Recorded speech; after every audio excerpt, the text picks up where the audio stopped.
Hey everyone, it's Angel. And I'm Angelina. And welcome back to our channel. This is like our 4th video. Sorry about last week. And the week before. Kinda got really busy. And the video that went up on Monday was supposed to go up last week, which is why there's no mention of no video last week. So this is our formal apology. We're sorry. Should I start crying like every typical YouTuber ever? We will be uploading Mondays and Fridays now instead of Mondays and a Wednesday. Let's get into the video. So as you can tell by the title, reading spooky stories. Ooh. Spooky stories. You better stop! Cut. I really enjoy watching people read scary stories. My favorites is Cjades. Shout out to Cjades. Courtney. Cue spooky music. Yeah. So this story is called A Package Marked Return to Sender. My neighbor is one of those annoying wannabe YouTube personalities. Over the years, I've seen him cough out cinnamon, lay flat on the hood of his car as it slowly creeps down the driveway, and douse himself in lukewarm water, all while screaming, "Epic win! Epic fail!" or "Epic maintenance of status quo." It can get tiring to watch him go about his shenanigans in the pursuit of viral fame. So when he knocked on my door the other day, told me he was going away for a few weeks, and asked that I get his mail, honestly, it was a relief. I can't explain the peace of mind I had knowing I didn't have to brace myself for any of his stupidity for a while. I was always afraid his stunts would wind up bleeding over into my life. I would never, ever trust my neighbors with my mail. I'm no small fry, but I admit I had trouble lifting the box on my own. It was really heavy. Looking it across the road to my house was even harder, and I quickly realized that there was no way I was going to be able to drag it up the stairs and through my front door. I decided I'd leave the package in my garage. It wasn't like I kept my car in there. The garage door was a piece of crap that refused to open without a good thug and a whack. It was less trouble just leaving the car in the driveway than it was to fight with the garage door every morning and night. In hindsight, I should have set the package down while I struggled to open the tricky door. But you know how it is when you've got a good grip on something. No point in setting it down if you don't have to. You know, just hearing this story, he got a heavy package. It's a person. That's what I'm thinking. What if it's...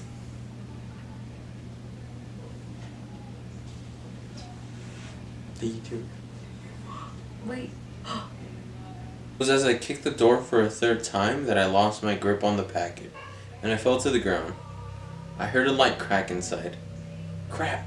I hoped I hadn't broken anything important, but figured I wouldn't tell my neighbor about it and let him assume the break happened en route. Hands free, I finally managed to get the garage door unstuck, and boy did it screech in protest as it rolled up and over me. I dragged the box the rest of the way, setting it in the corner for whenever my neighbor would come back to claim it. And then, I forgot all about it. Until a few days passed, that is. I'm not sure exactly how long it took for the smell to waft in from the crack under the garage to house door, but it came in slow progression. It was a sickly, sweet odor, similar to a skunk, and for the first few days after I smelled it, I genuinely assumed that's exactly what it was. Roadkill that had left its mark on my house. It was only when I realized the scent was growing more intense instead of fading that I went to look for the source. That's when I opened the garage door, and that's when the odor knocked me back. The culprit wasn't hard to identify. The only change in my garage was the box in the corner. I remember thinking it must have been one of those meat of the month subscription boxes. The meat must have gone rancid from being left out of the fridge for so long. How much meat could have been in there for the box to have been so large and heavy? An entire freaking cow? I covered my nose as I approached the box, a pair of scissors in my hands. I probably wouldn't have needed them to open it, as it became soggy enough at the bottom to poke through it with my finger. But I wasn't about to poke my finger into some spoiled meat juices. That soggy bottom was the reason I had to open the box in the first place. If I tried to drag it out whole, everything would spill on the floor. I was going to have to dump the pieces of meat one garbage bag at a time and take them down to the dumpster, a process I wasn't looking forward to. My scissors tore through the tape along the top of the cardboard box. I thought the smell couldn't get any worse. But as I flipped the flaps open, I discovered a whole new gamut of stink. It was like opening a burning oven. But instead of a heat wave, I was met with waves of piss, sweat, crap, and putrefaction. It was so bad that I staggered back and had to force down the puke begging to guzzle out of me. I don't think I could have handled the scent mingling with the horrors coming out of the box. I'm not ashamed to admit I ran out the door for a breath of fresh air. But in the short time I'd spent in the garage, the smell had become so ingrained in the fabric of my clothes that it clung to me like a shadow. Nothing I tried could keep the smell out of my nostrils. Not air fresheners, not a face mask, not 3 showers and a change of clothes. Every second that box lay in my garage was another second the smell was allowed to foothold into my home. I had to bite the bullet. I returned to the garage, the flaps of the box still open, as though inviting me to look. I was prepared, a clothespin pinning my nostrils shut, a garage bag in one hand, the strongest cleaner I could find in the other, and a long pair of rubber gloves to keep my skin from having to touch what was inside that box. But as it turns out, I needed none of those things. I wouldn't have to touch or clean the contents of that box. I would only have to suffer the nightmares every night. You see, there was meat in that box, but it didn't come from a cow or pig. No, it was worse than that. It was my neighbor. Dead. Still in one piece, but dead. I told you. I knew it was a body in the box and I thought it'd be the neighbor. But why does it say return to sender? It didn't show up at his house. I think it might have said return to sender because that's the neighbor's house. And it was dropped off at the neighbor's house. And that's his house and he's dead. And so the box, so it's returning it to the sender's house. His house. I think he killed him. I don't think the neighbor killed him. I'm getting scared. I called the cops and naturally they took me in for interrogation. It's kind of hard not to suspect the man with the corpse in his garage. After all, thankfully, they soon realized I wasn't involved. My DNA might have been all over the box, the smell might have left a mark throughout my house, but there was one piece of irrefutable evidence in my neighbor's own hands that proved my innocence: a vlogging camera. They showed me the footage only once. I'm not sure if they were allowed to, or if they felt so bad for me, they figured it couldn't hurt. Either way, I saw it. My neighbor was sitting in the box outside of a shipping facility, laughing as he told the world how he was going to mail himself across state lines. He'd brought pee bottles, food, a pillow, and a few flashlights. His friend, a guy I'd seen at his place several times to help him with his stunts, closed the lid and presumably dropped him off for shipment. Throughout the next couple hours or days, I'm honestly not sure. My neighbor recorded a few short clips about his progress. I think I'm in a truck now. I can feel it moving. Must be in a warehouse. Pretty warm here. Still got plenty of food. That kind of stuff.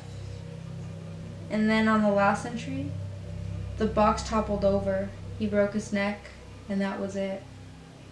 The camera recorded until either the memory card got too full or the battery died. There's one thing I didn't tell the police after they showed me the video. One thing I heard in the footage that will haunt me until the day I die. Just after the tumble that broke his neck, I heard the familiar screeching sound of my garage door. Oh my gosh. So technically I was right. He did kill him. He did kill him. He did kill him. Oh! When he heard the crack and he's all like, crap. That was his neck. Oh my gosh! What? Do you remember?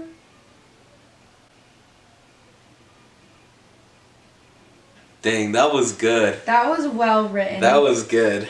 Alright, so we're gonna read the story titled Abby. That morning, for the first time in a very long time, I had the courage to look in Abby's room. All her pictures, all her things were there. It was a place far too painful for me to venture often. I found the keychain that she had made for me in art class. A collage of colorful papers held together by painted duct tape. On the front was her school picture. On the back were the words, "Love you, Mom." I hadn't planned on taking it, but I did. Now I regretted it. Sitting in the basement of the church, surrounded by a support group that I only attended once a year. I didn't want to look at her perfect little face while I talked about how it had been 10 years since she had disappeared. And as of today, he had been missing longer than she had been with me. "Hello, Hannah." John's voice echoed through the hall. I stood, placing my keys on my seat. He and Ava, his daughter, strode across the room. My eyes rested on Ava. My heart ached. She, like so many children, looked so much like Abby. She had the same dark curly hair, the same piercing green eyes, and the same round face. There were differences, of course, but those were hard to see on days like today.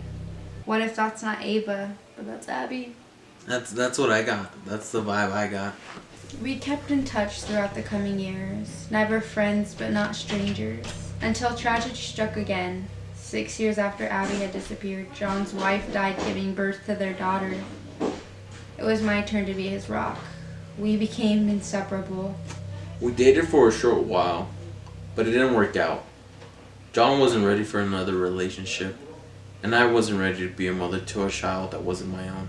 "Hannah?" came Ava's tiny voice, pulling me away from my thoughts. She gazed curiously at the picture of Abby. My heart sank. John tensed beside me. I heard his breath catch. We both knew what was coming. I wasn't sure I was able to answer the questions she would have for me.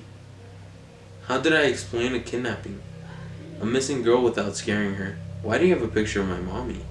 Yep, it was him. It was him.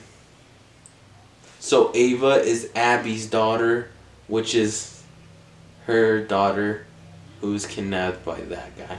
That's why when little Ava walked in, she was like, she had the same dark curly hair, same piercing green eyes, and the same round face. She looked like Abby because it was Abby's daughter. So that's all for today. If you guys like this video, you can definitely give it a big thumbs up. And let us know any cool stories you've read on Reddit, scary stories you've read on Reddit. Also, go ahead and click that subscribe button and the little bell icon to get notified for our videos every Mondays and Fridays. And don't forget to follow us on all of our social medias. They'll be linked down in the description box down below. I'm at AngelAngelina. I'm at Angel G Villatoro. Thank you all for watching. I've been Angelina. And I've been Angel. Peace out. Peace out. See you next week. See you next week.